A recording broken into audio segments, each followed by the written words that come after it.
We journey from Operation Cast Lead to Operation Cast Doubt.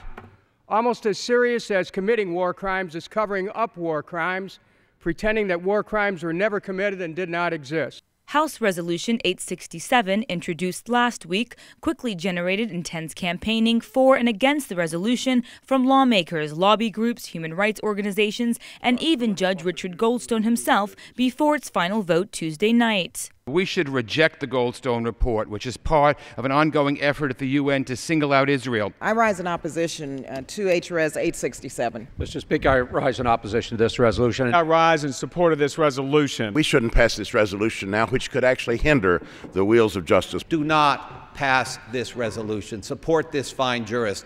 Give justice, true justice, a chance to be heard. Lawmakers against 867 demanded to know why the resolution headed straight to the floor for a vote before the appropriate vetting process in a congressional hearing. This resolution came to the floor on suspension without a hearing, despite the willingness of Judge Goldstone to come before the United States Congress. Let's put the blame where it belongs. Hamas and the terrorists, not Israel. I yield back. As the intensity of the debate heated up, it became obvious there was a deep divide between those who supported the resolutions and those who passionately voted against it. There shouldn't be one vote, not one vote in this place against Israel. And the people who are making these comments on the other side of the aisle really bother me because Israel has been such a great friend of ours. We must reaffirm our support for Israel. Those children deserve someone to ask why they died.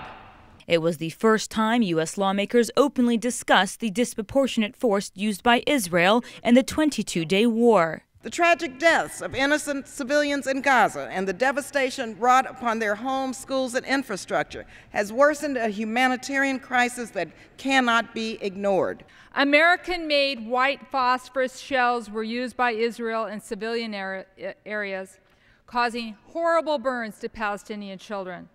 Yet this resolution refuses to seek the truth.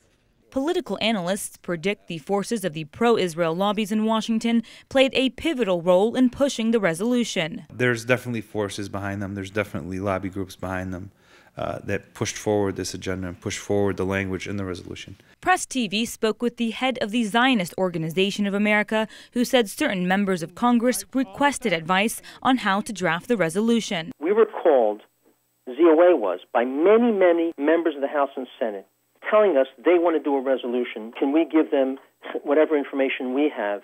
2/3 being in the affirmative, the rules are suspended, the resolution is agreed to, and without objection. In the end, the majority voted overwhelmingly for the resolution, with a lone 36 opposing it and 22 lawmakers voting present.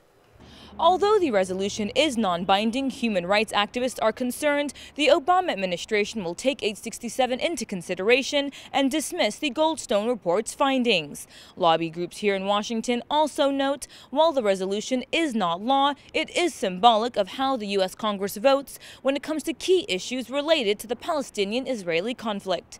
Jahan Hafiz, Press TV, Washington.